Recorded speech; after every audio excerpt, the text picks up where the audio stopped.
Welcome to today's mobility and recovery workout. We've worked really hard during this third phase of our cycle for this month, and it's time to relax and restore before we move into our final phase, where we will optimize the benefits of this month's program by really settling everything in for a complete 28-day program. So for today, I'd like for us to just start with some basic movements. I'm going to show you some of the things that I love the most when I am wanting to just stretch and mobilize. Starting off, I always love the cat-cow. We do quite a few of these in the program because it's a great way for us to engage our abdominals, but also to activate the spine. So we get the flexion and the extension. Notice that the hands are placed right underneath the shoulders, moving the spine gently, taking a deep, deep breath in as we arch. And now as we round, we exhale completely. Inhale to a count of 4. Exhale to a count of 6. 5, 4, 3, 2, 1. Inhale. And exhale. As you exhale, pull the navel up and in. Slowly, the hips will start to rock forward. And at the completion of it, you'll feel a stretch for your back. Same thing here as you rock the pelvis, lifting the tailbone up. Feel the shoulders drop back and the spine extends. Exhale, relax, dive deep, chin in, gaze between your legs. Inhale, lift. All right, I'll show you here. So the stance is very neutral. Notice that each arm is lined up with each leg. Take one leg, extend it behind, and then the opposite arm.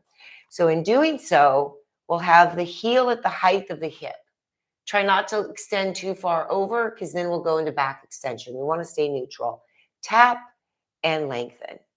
So we'll definitely feel some core engagements through this mobility workout. But the idea here is that we're stabilizing the spine. We're creating some movement patterns to just loosen up the legs and get some blood flow.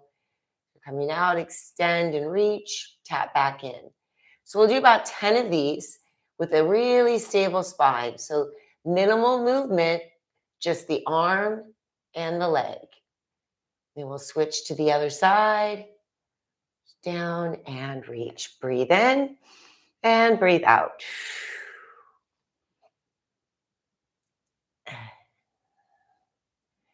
And you'll find maybe one side feels a little bit more stable and strong than the other.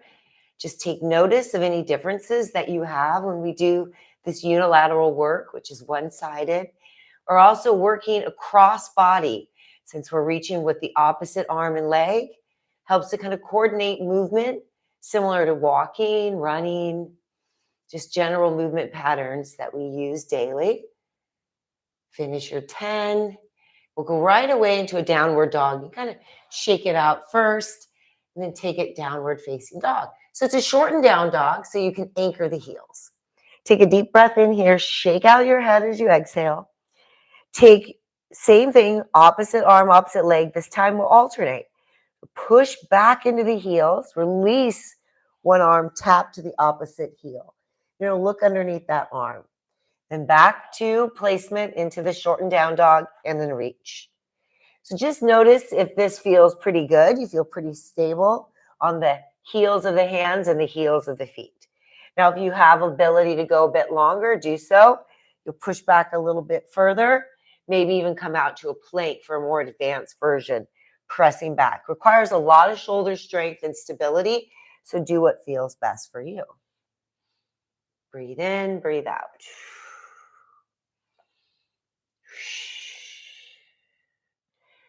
And maybe about 5 sets here.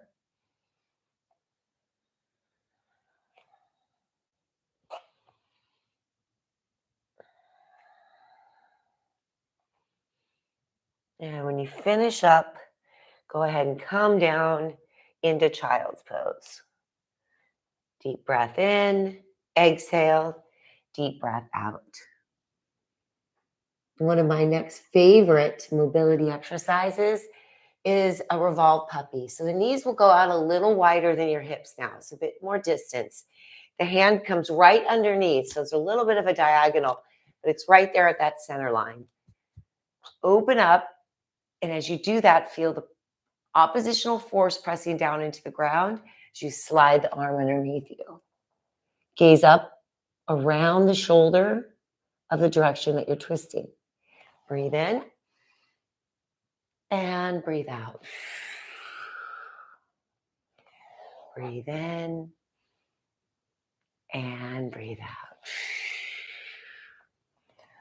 One more time. Breathe in, look up at that hand, and breathe out.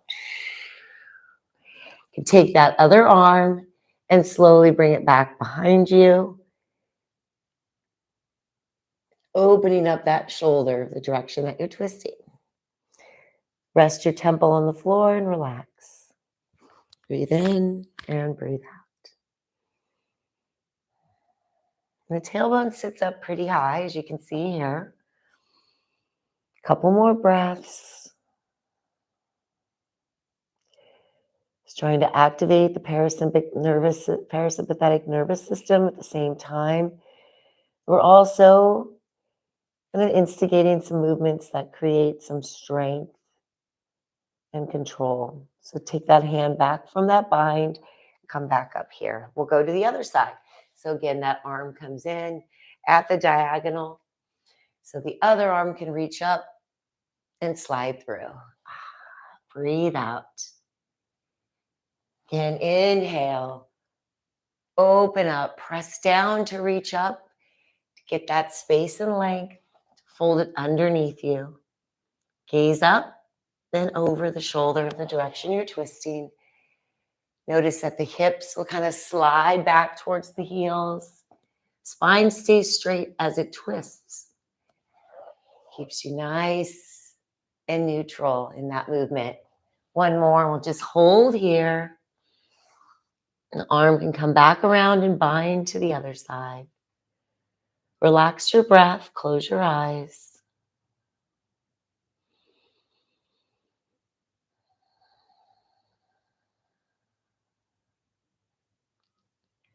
Couple more rounds of breath.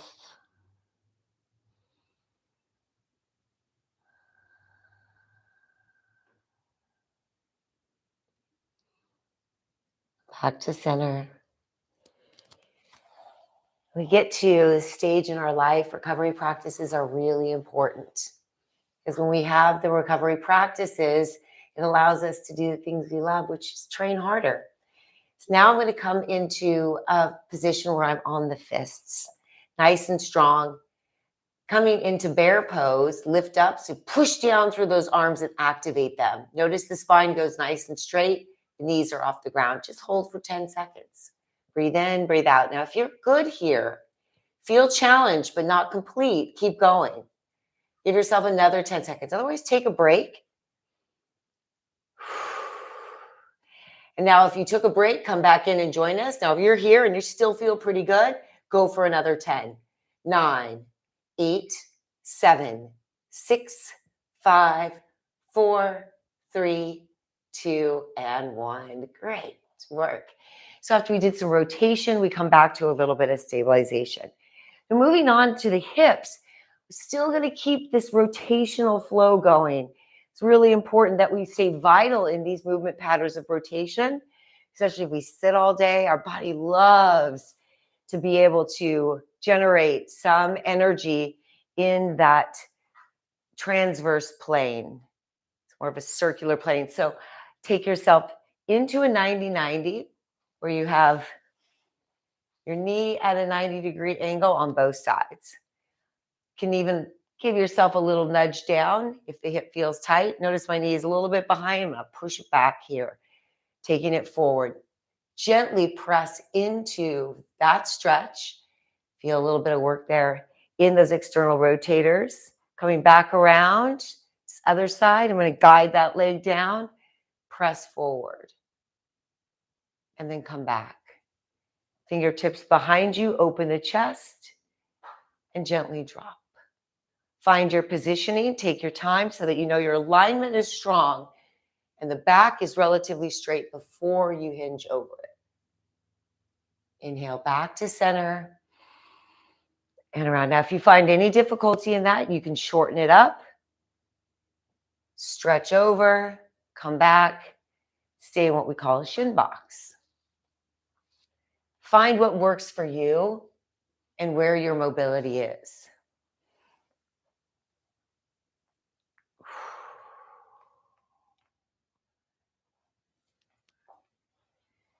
This nice open pattern here.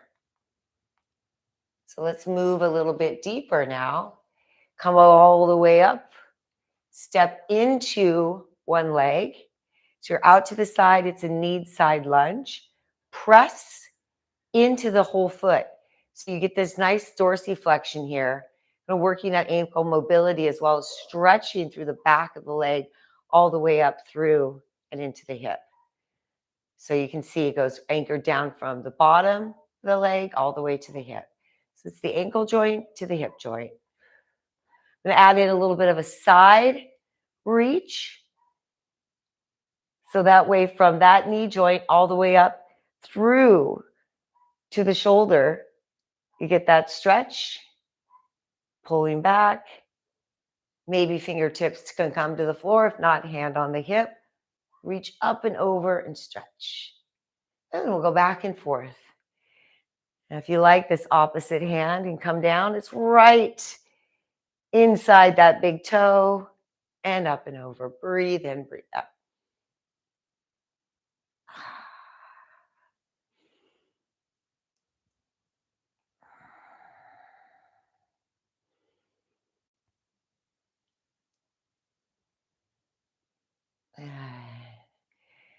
All the way around now, and we'll come into a low lunge position.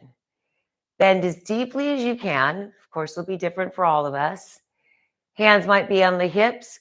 Guide back, pulling yourself back, squeezing the glute as you do so, creating tension. All the way into a flexed foot. Lean out over that straightened leg. Roll back onto the ball of the foot. Pull yourself forward. And then gently pull yourself back. Feeling the strength and flex. Back and forth, nice and slow. So there's a lot of tension here. You're pushing down into the floor, resisting yourself forward, resisting yourself back, flexing and reaching. One more pull.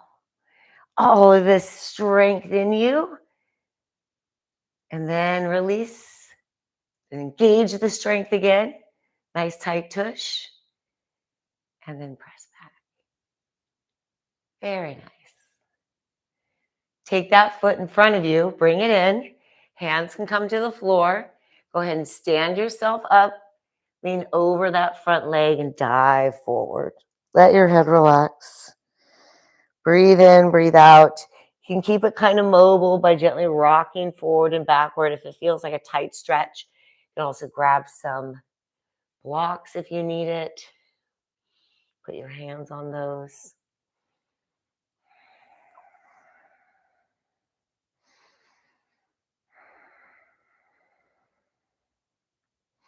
Walk your hands to the center. Widespread forward fold. Fingertips to the floor, hands to the floor, wherever you can be. Maybe grab a hold of the outside of the feet. Sway gently side to side. You could be here and just rocking the shoulders. Some like to even get really low.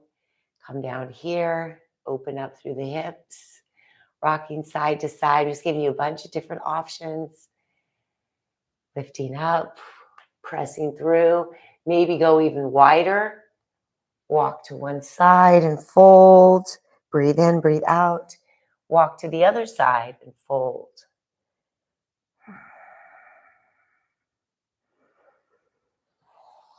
In a little bit here. Gentle side lunges, maybe with a little hip roll. So you can just stay here with this movement pattern, or I'm going to show you what we call skandasana in yoga, or Cossack squat in the weightlifting world, because it's a mobility exercise for people who are strength training, and also for people who are in a devoted yoga practice. Anchoring down through that heel, coming out here, reaching forward and through. You can come on down, lengthen up and over.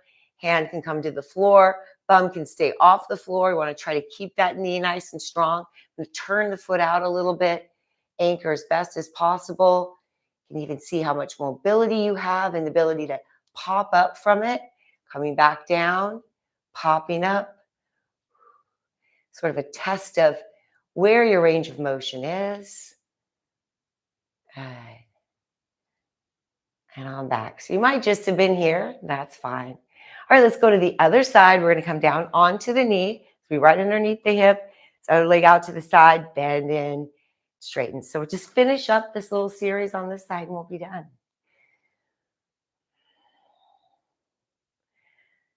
A few of them here. All right, let's go into the reach up and over.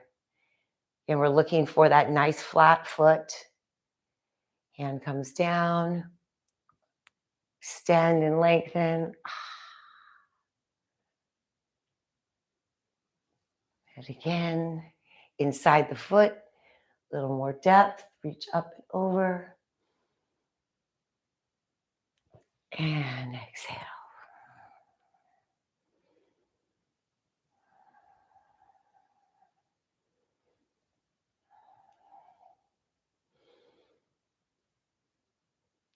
Maybe each reach, try to gauge a little bit more, create a bit more space.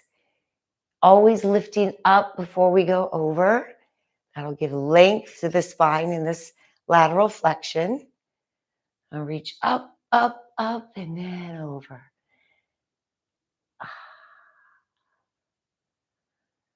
I'll come here to the lunge. Top of the foot on the floor. Deep bend in, then let it go.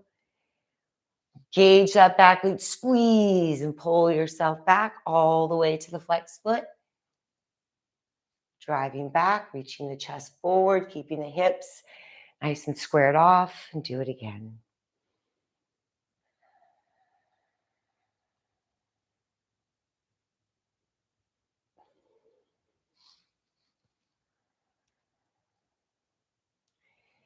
Gauge and pull. Getting into that hamstring gently. It'll contract, release. So here, hamstring engages. Quadricep and the hip. Then we release and engage into the quadricep and the hip. So here again, stretch, hip and quad. And then here, feel that kneecap pull up as the quad contracts and the hamstring lengthens. Beautiful. One more. We'll come on up. Slide forward. Front foot, stand up, step back. Call this pyramid pose. And you want to dive your chest towards your thigh and your chin towards your knee.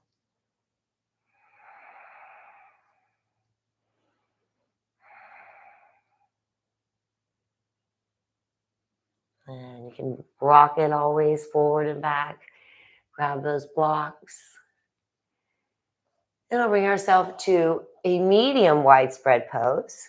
Hands to hips. Keep that nice flat back straight from the side. And slowly stretch glutes. Let's start engaging them. Kind of pull them up. Lift at the top.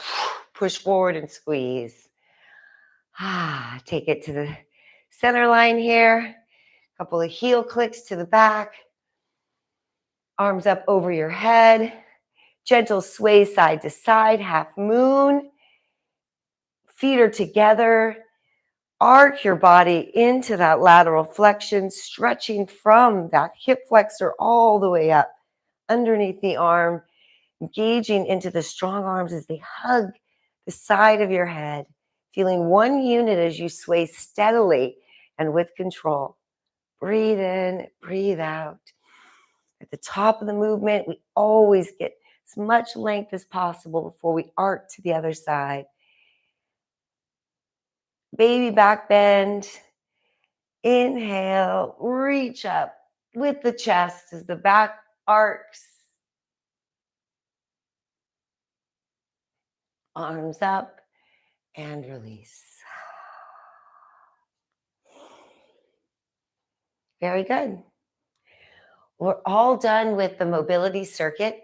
All of those are great exercises to do anytime on your own for warm up before a workout or on a day when you just want to get some movement into some sore muscles and release some of that lactic acid that causes the soreness, keeping the body supple. So as it heals lengthened and mobile.